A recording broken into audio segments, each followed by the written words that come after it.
Oi, esse é o grupo 4 com o tema obesidade e eu sou a Karina. A obesidade se tornou um problema a nível mundial por conta do sedentarismo e da prevalência de alimentos industrializados no cotidiano das gerações. Estudos feitos em 2008 revelam que 1 a cada 10 indivíduos da população mundial adulta é obeso. O índice de obesidade dobrou no mundo inteiro e sua estimativa é crescer cada vez mais. E que em 2025, 2,3 milhões de adultos no mundo estejam acima do peso e 700 milhões de indivíduos com obesidade. No Brasil, a obesidade teve aumento de 67,8% nos últimos 13 anos, se mantendo estável entre 2015 e 2017 em 18,9%, sendo 20,7% das mulheres e 18,7% dos homens têm obesidade. No mundo, os países que mais se destacam com os maiores índices de obesidade são a Rússia, Estados Unidos, México e Brasil. Já os que se destacam com os menores índices são Bangladesh, Índia, Japão, Egito, Etiópia e China. Os efeitos do sobrepeso ou obesidade em relação à infância pode ter um impacto sobre a saúde de uma criança ou refletir em fatores de risco para as doenças da vida adulta, sendo as crianças que estão obesas, em particular aquelas menores de 8 anos, têm a maior risco de se tornarem adultos obesos. Em crianças com idade de 5 a 9 anos, os dados demonstram grande evolução nas últimas décadas. Já sobre os adolescentes obesos no Brasil, foi de 4,9%, sendo maior entre os meninos do que as meninas. Os dados referentes à população adulta acima de 20 anos apresentam taxas de excesso de peso e obesidade em aumento. Sabe-se que a obesidade entre adultos mais velhos aumenta a morbidade e mortalidade devido aos riscos de doenças cardiovasculares, diabetes e alguns tipos de câncer. Juntamente com essas doenças, a obesidade aumenta o risco de idosos apresentarem limitações físicas e cognitivas. Sabe-se também que a obesidade está muito ligada com questões sociais, principalmente na obesidade infantil, sendo os fatores dela variam dependendo da classe social. Por exemplo, em crianças da rede particular, o grande fator é o sedentarismo. Já na rede pública, as crianças praticam mais exercício, porém se alimentam mal. Aproximadamente 168 mil mortes por ano no Brasil são atribuíveis ao excesso de peso e obesidade. Foram considerados 3 diferentes cenários para essa realidade mudar. O primeiro cenário estimou-se que toda a população brasileira tivesse o IMC abaixo da obesidade e excesso de peso. Aproximadamente 168 mil mortes por ano no Brasil seriam evitadas. Este número representa cerca de 25% das mortes pelas principais doenças crônicas e 15% de todas as mortes ocorridas. No segundo cenário, pesquisadores estimam quantas mortes seriam evitadas se o IMC da população brasileira fosse o mesmo de 2002 e 2003. Por fim, no terceiro cenário, estimou-se a redução de 1 unidade de IMC na população evitaria cerca de 30 mil mortes. Olá pessoal, eu sou o aluno Miguel Arcanjo do curso de Mecânica do primeiro ano e eu vou apresentar junto com a aluna Hilary o segundo capítulo que fala sobre sobrepeso e obesidade. Bom pessoal, na primeira parte do segundo capítulo, que fala sobre obesidade e sobrepeso, é necessário um cálculo chamado IMC, que é o índice de massa corporal, e ele mostra em que faixa o sujeito se encontra, que pode ser na faixa do abaixo do peso, sobrepeso, obesidade, que mostra nessa tabela aqui, que a gente está mostrando aqui agora. E com esse cálculo, a gente tem um resultado. E esse resultado, a gente vai pegar ele e ver aqui nessa tabela em qual faixa ele se encontra. Mas como que é feito esse cálculo? O cálculo é feito da seguinte maneira. Ele é o peso dividido pela altura ao quadrado. Então, por exemplo, vamos supor que o seu resultado deu 24. Daí você vai pegar esse 24 e você vai ver lá na tabela, que aqui no caso, o peso dele é normal, ele é normal, porque IMC, ele pega o seu peso e vê se o seu peso ele tá adequado para sua altura, para sua idade, para o seu sexo. Ou seja, se ele tem 1,70 e ele pesa 80 quilos, você vai fazer o cálculo E se deu 24, você vai, 24 tá adequado para a altura dele, e se tá adequado o IMC, e é assim que o cálculo funciona. E tem uma pergunta que é se o IMC, se ele tá sempre certo, se o IMC tá sempre correto, se ele tá sempre certo ou não. Então, gente, o IMC ele nem sempre está correto, ele nem sempre é o que a realidade diz, porque, por exemplo, o músculo ele pesa mais que a gordura. Então, uma pessoa musculosa, ela não necessariamente ela tem a ver com obesidade, ela não tem uma quantidade excessiva de gordura que é a obesidade. Então, uma pessoa que tem muito músculo, ela pode ter o IMC muito alto, que faz com que ela seja no sobrepeso ou obesidade, mas isso não quer dizer que ela tenha uma quantidade de gordura excessiva, que é o caso da obesidade. E essa quantidade de gordura excessiva, ela pode levar a coisas mais graves, a doenças mais graves, ou levar até a morte. Mas como o músculo é mais pesado, pode acabar tendo esse engano. Então é importante levar em conta que a massa corporal é formada por água, gordura, músculos e ossos. E tudo isso precisa ser bem avaliado para medir a saúde de alguém. Então, o IMC nem sempre está correto. Bom, gente, agora definindo mais um pouco sobre o que são as doenças, o que é o sobrepeso, o que é a obesidade. O sobrepeso, ele é uma condição que a pessoa, ela pesa mais do que é considerado adequado para a altura dela, idade ou sexo. Já a obesidade, ela é um distúrbio que envolve o excesso de gordura corporal, aumentando os riscos de saúde que a pessoa pode ter. E quais são os agravantes, as causas que pode levar a pessoa a ter obesidade? São muitos os fatores que podem levar a pessoa a ter, né, a obesidade, mas tem 3 deles que são os principais, que mais ocorrem, que o primeiro deles é chamado de, são os comportamentais, que envolve os status econômicos da família, que envolve a educação que ela teve, o quanto de atividade física ela faz, nutrição, e o tabagismo também. E esses são os comportamentais. O segundo é os metabólicos, que já são os fatores genéticos, os metabólicos e os endócrinos, que são alguns, esses são o segundo. E tem os biológicos, que é o terceiro, que é a raça, gênero, idade, ou se a mulher está grávida ou não, que isso pode influenciar. Bom, pessoal, e quais são os sintomas que a obesidade pode causar? E o excesso de gordura, ele não provoca sinais de sintomas diretos, salvo quando atinge valores extremos. Só quando está muito extremo que você vai ter uns sintomas mais diretos. E o paciente com peso acima do normal apresenta limitação de movimento, tende a ser contaminado com fungos e outras infecções. E em suas dobras de gordura, sabe, ele começa a ter fungos nessas dobras de gordura. E com diversas complicações, sabe, podendo ser algumas das vezes muito graves. E além disso, sobrecarregam a coluna, membros inferiores e apresentando em longo prazo. Então, tipo, ele não acontece do dia para noite isso. Geralmente vai a um longo prazo, vai demorando para no final ter esses sintomas de verdade que podem acabar afetando muito a saúde da pessoa. Agora falando sobre os tratamentos para obesidade, o tratamento para o excesso de peso ele depende muito da causa. Então, assim, manter hábitos alimentares saudáveis e praticar atividades físicas, eles são aliados muito bons para combater esse excesso de peso. Só que em casos mais graves, a cirurgia bariátrica pode ser uma alternativa. Porque dependendo da causa desse excesso de peso, pode ser necessária a consulta com um psicólogo ou psiquiatra ou remédios para emagrecer. Porque quando bem indicados é sempre com acompanhamento médico e podem, dependendo do caso você precisa desses remédios que te ajudam a emagrecer, dependendo do caso. Bom, pessoal, agora falando sobre algumas prevenções de como prevenir a obesidade.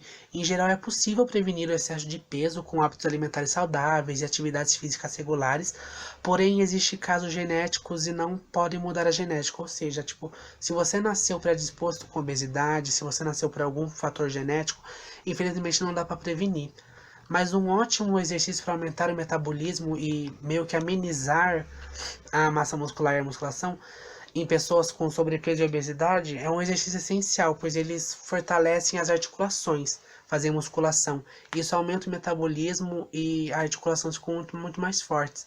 Então ele é muito bom para aumentar o metabolismo da pessoa e prevenir a obesidade.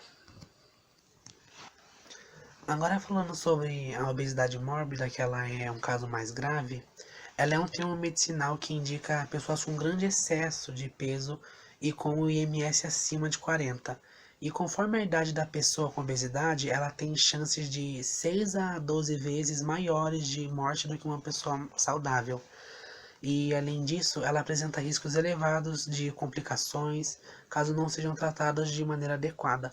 Sem falar também que ela causa muitos riscos à saúde, porque os pacientes com obesidade mórbida, eles possuem chances maiores de adquirir diversas doenças e até mesmo a morte, como foi citado antes.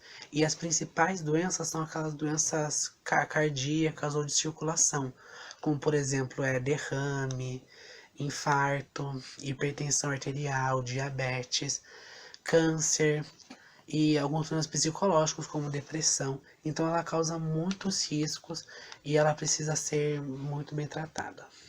E de acordo com alguns pesquisadores, as causas da obesidade mórbida elas são muito mais complexas e podem envolver diversos fatores. A hereditariedade, por exemplo, é um fator muito importante e por isso as pessoas com os membros da família com essa condição costumam ter o mesmo problema. E além disso, a ingestão de alimentos em grande quantidade, com alto teor calórico associado à atividade física insuficiente, colabora para uma quantidade de obesidade e alterações psicológicas, fatores ambientais, econômicos, culturais, sociais e algumas doenças hormonais também estão entre essas causas da obesidade. Para isso existem dois tipos de tratamento, que são o tratamento clínico e o tratamento cirúrgico. O tratamento clínico, nesse caso, é possível controlar a obesidade, né, de forma moderada com uma dieta rigorosa e um plano frequente de exercícios que podem ser associados a medicamentos que eles diminuem o apetite. Porém, essas medidas elas não são eficazes ao longo prazo para a maioria dos pacientes mórbidos. E embora a taxa de insucesso seja elevada dos indivíduos com a doença, deve submeter a um tratamento clínico e pelo menos 2 anos com uma supervisão médica antes de ser considerado uma cirurgia, que seria agora sobre o tratamento cirúrgico. Agora sobre o tratamento cirúrgico, ele trata-se de um método que promove a perda de peso prolongada e além disso ele reduz os riscos de complicidade à morte. E para proteger os pacientes, o Conselho Federal de Medicina, que é o SFM, ele regulamentou as indicações e os tipos de cirurgia que podem ser realizadas no Brasil. E essa resolução ela estabelece que apenas os pacientes que preenchem os requisitos que podem ser submetidos a essa cirurgia, porque por mais que essa cirurgia ela seja muito boa e ela acabe impedindo algumas coisas, ela também tem seus riscos, então a pessoa apenas consciente do que ela quer fazer, apenas preenchendo esses requisitos, ela poderá fazer essa cirurgia que é um pouco mais arriscada. Bom, pessoal, esse foi o começo do segundo capítulo. Eu espero que vocês tenham gostado e muito obrigado pela atenção de todos. Tchau. Olá, pessoal, tudo bem? Eu sou a aluna Hilary da Silva Rodrigues e eu vou apresentar a segunda parte do segundo tópico, que é sobre aspectos metabólicos, endócrinos e fisiológicos. As diferentes respostas aos diversos tratamentos da obesidade podem ser relacionadas com as características celulares do tecido adiposo, sendo um dos principais focos das pesquisas em obesidade, devido a uma revolução no entendimento da função biológica desse tecido, desde a última década. Ele é composto por 2 compartimentos principais, o subcutâneo, anterior e posterior, e por diversos depósitos viscerais. Porém, existem ainda depósitos adiposos, especializados como linfonodos, adipósitos mamários e células-mães da medula óssea. Um novo conceito sobre a função biológica desse tecido, ela vem se amadurecendo e consolidando a ideia de ele não ser apenas um mero estocador de energia, seria gordura, um protetor mecânico, um regulador da temperatura corporal, e sim órgão dinâmico envolvido em uma variada gama de processos metabólicos e fisiológicos. como o crescimento em proteínas sistêmicas, complementares. Inclui-se também proteínas envolvidas na regulação da pressão arterial, homeostase vascular, metabolismo lipídico, glicídico e angiogênese. E já está muito claro que o tecido adiposo branco secreta múltiplos peptídeos bioativos, denominados adipocinas, proteínas sintetizadas e secretadas pelo tecido adiposo. As mais importantes secreções do tecido adiposo são os ácidos graxos, que são liberados durante períodos de balanço energético negativo, que a gente conhece mais como jejum. Em adição, várias outras moléculas lipídicas são secretadas pelas células da gordura. Entre elas, podemos incluir as prostaglandinas, que são derivadas de gorduras poliinsaturadas, sintetizadas pelo próprio TAB, bem como o colesterol e o retinol, que não são sintetizados no adipocito, porém são estocados e liberados por esse tecido. As mais importantes secreções do tecido adiposo são os ácidos graxos, que são liberados durante períodos de balanço energético negativo, que a gente conhece mais como jejum. Em adição, várias outras moléculas lipídicas são secretadas pelas células da gordura. Entre elas, podemos incluir as prostaglandinas, que são derivadas de gorduras poliinsaturadas, sintetizadas pelo próprio TAB, bem como o colesterol e o retinol, que não são sintetizados no adipocito, porém são estocados e liberados por esse tecido. E atualmente já está muito claro que o TAB secreta múltiplos peptídeos bioativos, que não influenciam apenas a função adipocitária, seria a função autocrina e paracrina, mas também afetam várias vias metabólicas por meio da circulação sanguínea. Cada adipocito produz uma pequena quantidade de substâncias, porém, como o tecido adiposo pode ser considerado o maior órgão do corpo, o pool desses fatores produz um grande impacto nas funções corporais. A obesidade e a inflamação estão ligadas nesse capítulo pelo fato de que o nível circulante de muitas citocinas e proteínas de fase aguda associadas à inflamação apresenta-se elevado em pacientes obesos, que estão nessa condição da obesidade. Os adipocitos secretam várias citocinas e proteínas de fase aguda, que elevam a produção e circulação de fatores relacionados com a inflamação. O estado inflamatório ele pode ser devido à resistência à ação da insulina e outras desordens associadas à obesidade, como hiperlipidemia e síndrome metabólica. Acredita-se que a inflamação seja uma consequência da obesidade, ou que a obesidade é de fato o resultado de uma doença inflamatória. Com isso, a questão central a ser respondida, nesse caso, é qual a origem dos marcadores inflamatórios na obesidade. Então, existem 3 possibilidades. A primeira é aquela que reflete a produção e que estimulam a produção de marcadores inflamatórios pelo fígado e outros órgãos. E a terceira possibilidade é que os próprios adipocitos são uma fonte imediata de alguns, ou muitos, desses marcadores inflamatórios. O excesso de tecido adiposo aumenta a produção de muitas adipocinas, que promovem grande impacto em diversas funções corporais, como controle de ingestão alimentar e balanço energético, sistema imune, sensibilidade à insulina, angiogênese, pressão arterial, metabolismo lipídico e homeostase corporal. Situações estas que estão fortemente correlacionadas com doenças cardiovasculares. E dessa forma, melhor compreensão dos efeitos do tratamento. Seriam atividades físicas, nutrição, psicologia e clínica, sobre o controle hormonal de citocinas é um passo importante para o desenvolvimento de terapias mais eficientes. Essa foi minha parte, pessoal. Obrigada.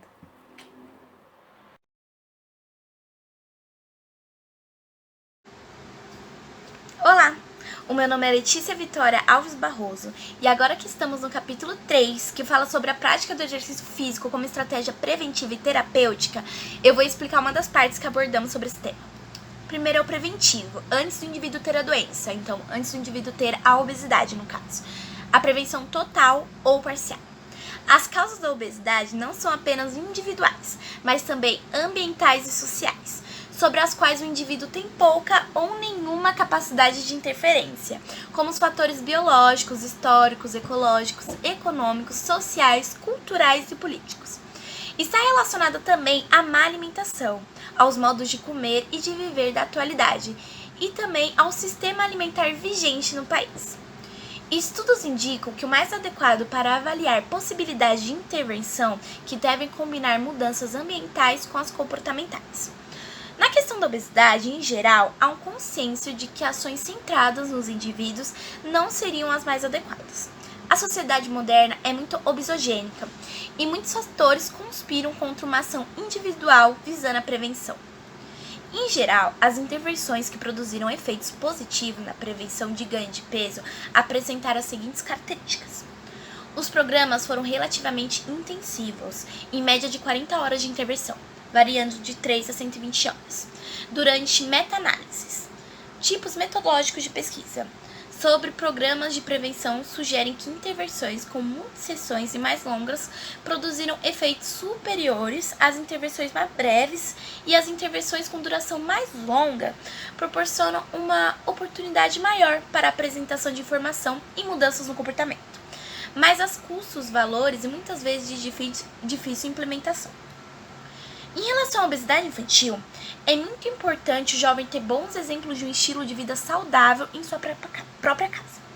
Claro que levando em conta o nível de socioeconômico da família, os programas de prevenção da obesidade, quando realizadas nas escolas de ensino fundamental e médio, que em escolas com crianças mais novas. Pode ser mais difícil para as crianças mais novas a incorporação de conceitos e habilidades ensinadas nas intervenções, já que adolescentes administram melhor as suas escolhas alimentares e de atividade física do que os participantes mais novos.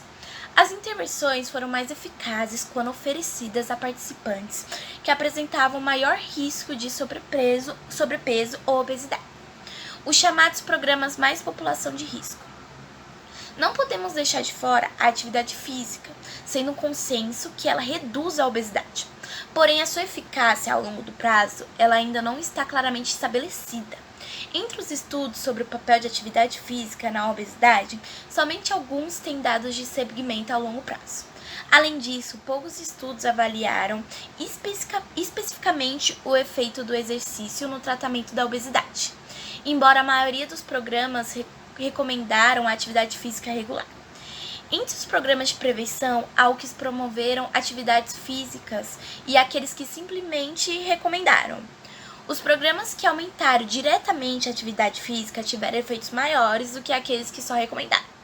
Os estudos que mediram mudanças no percentual de gordura corporal de crianças ao final de um programa de exercício e após 1 ano de segmento, mostraram que houve redução na porcentagem de gordura corporal e que essas reduções favoráveis foram mantidas por um período prolongado.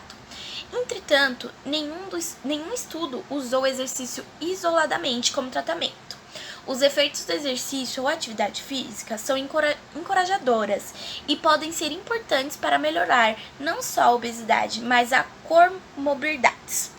O método de prevenção não usa apenas os exemplos acima, mas os que combinam entre si, buscando atingir as expectativas dos indivíduos de acordo com as suas limitações, idade, nível socioeconômico, ou seja, quando uma profissional por construir junto ao paciente um novo hábito alimentar saudável.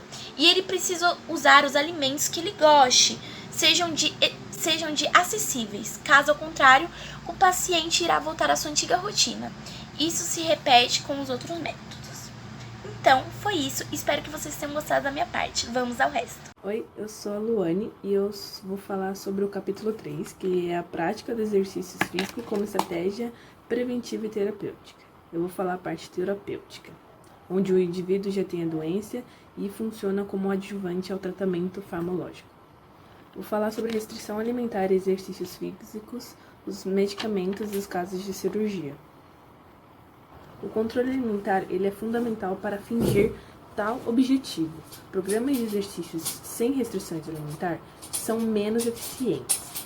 A maioria dos dados sugere que a restrição alimentar combinada com os exercícios aeróbicos é a estratégia mais eficaz para maximizar a perda de peso corporal. A restrição alimentar combinada com o treinamento de força tem sido intensamente estudada. O peso corporal como resultado do treinamento de força com a restrição alimentar não pode ser moldada pelo treinamento de força. A adição do treinamento de força, ela evita ou, nos casos de obesidade elevada, minimiza a perda de massa livre de gordura e a redução de taxa metabólica, repouso, que é um efeito secundário à restrição alimentar isolada. Dessa forma, o treinamento físico associado ao controle alimentar representa um meio eficaz para melhorar a composição corporal, mantendo a massa livre de gordura. Agora, falando sobre os medicamentos, o tratamento com remédio deve ser orientado para pessoas que estão envolvidas em um programa de mudança de estilo de vida, com orientação diética e prática de atividades, pois ao contrário, não terá um efeito satisfatório. Aumento dos batimentos cardíacos, aumento da pressão arterial, boca seca, dor de cabeça e insônia são conhecidos como os efeitos colaterais dos usos desses medicamentos.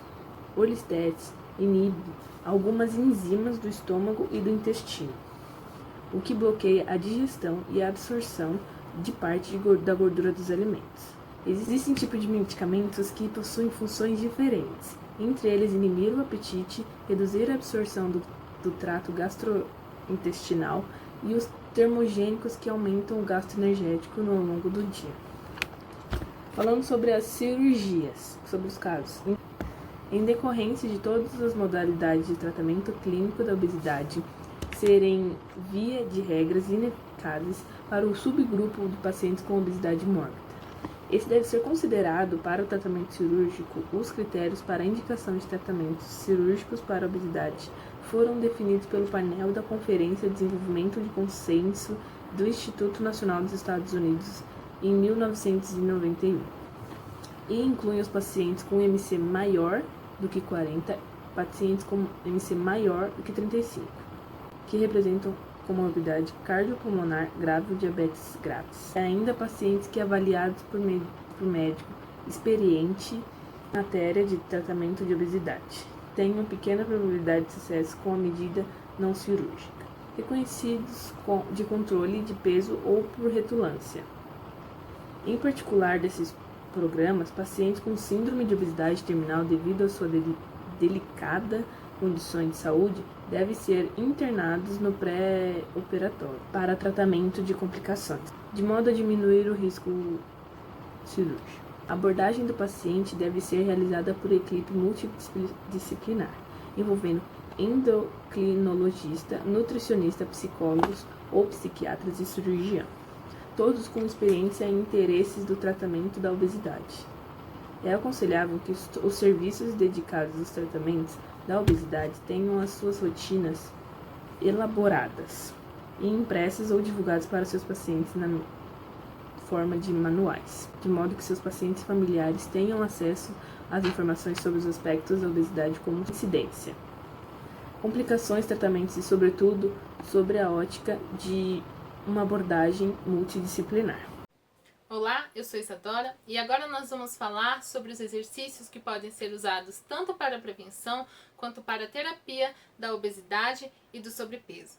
Nós temos dois tipos de exercícios que podem ser utilizados para este fim, que são os exercícios de força e os cardiorrespiratórios. Vamos começar pelos de força. Os exercícios de força, eles são muito importantes porque eles auxiliam no controle, na prevenção e no tratamento da obesidade e do sobrepeso. E ainda por cima, ele promove uma alteração na taxa do metabolismo, fazendo com que mesmo em repouso a pessoa continue gastando energia. E é muito importante também porque a pessoa ela se sente muito mais motivada e ativa para realizar o resto das atividades do cotidiano. Os exercícios de força, eles têm dois objetivos, né? Eles podem ser usados para dois tipos de casos. Para os casos profiláticos, que é uma espécie de prevenção, que são realizados pelas pessoas saudáveis, não atletas, e que fazem esse tipo de atividade para a manutenção da própria saúde. E também temos os terapêuticos, que é um treinamento com objetivo de cura e auxílio na reabilitação. Além desses objetivos, também tem pessoas que fazem exercícios de força para outros motivos, né? Alguns deles são os estéticos, quando as pessoas fazem exercícios de força para fins estéticos.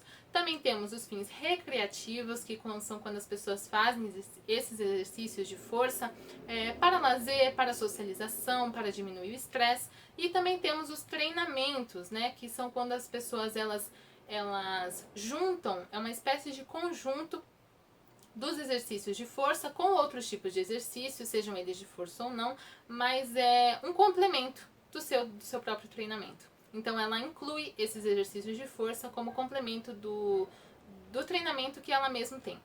E agora que nós vamos para dois exemplos de exercícios de força. Nós temos a supersérie e os isométricos.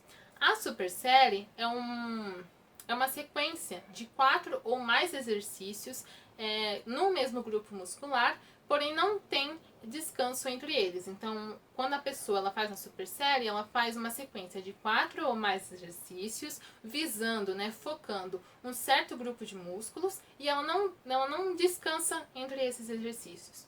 E também temos os isométricos, que nesse tipo de treino, a pessoa ela coloca uma força estática numa determinada articulação. Bom, basicamente os exercícios de força são isso. Agora nós vamos para os exercícios cardiorrespiratórios. Eles podem ser divididos em dois subgrupos, os aeróbicos e os anaeróbicos. O que difere esses dois subgrupos? Os anaeróbicos, na verdade, tanto os anaeróbicos quanto os aeróbicos, o que difere eles é a velocidade e também a forma em que o metabolismo reage a cada um deles. Então, a forma que o metabolismo reage com os exercícios anaeróbicos é diferente da forma que o metabolismo reage com os exercícios aeróbicos.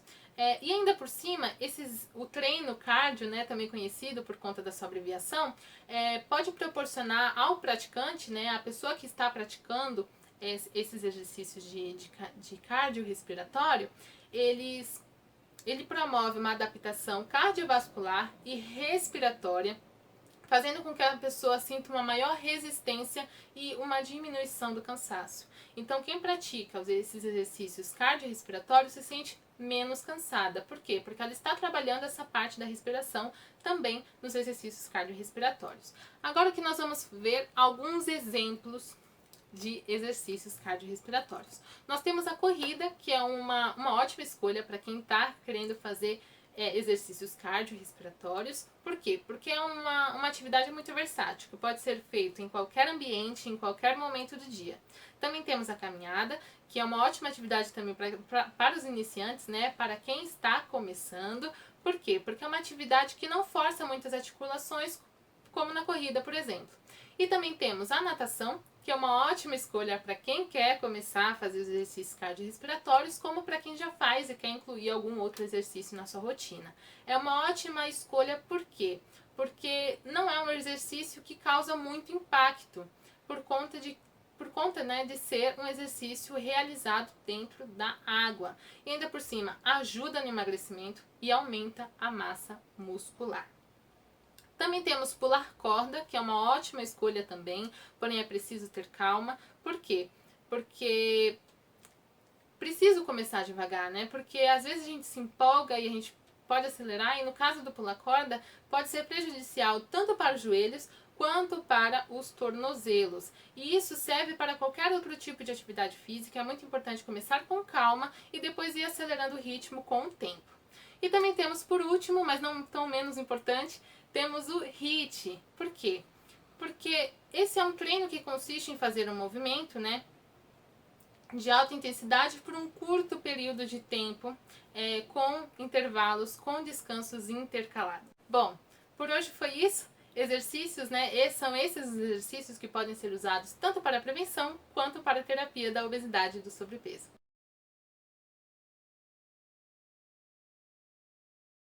Olá, eu sou a Gabriela Queiroz Capuano e eu vou falar sobre o capítulo 4, aspectos nutricionais associados à patologia e à prática do exercício. Vamos começar falando sobre os nutrientes que devem ser inseridos ou suprimidos da dieta. Primeiramente, é importante que todo tratamento alimentar seja pautado em metas e objetivos plausíveis, além de deixar explícito ao paciente da importância do tratamento a longo prazo e, principalmente, da reeducação alimentar.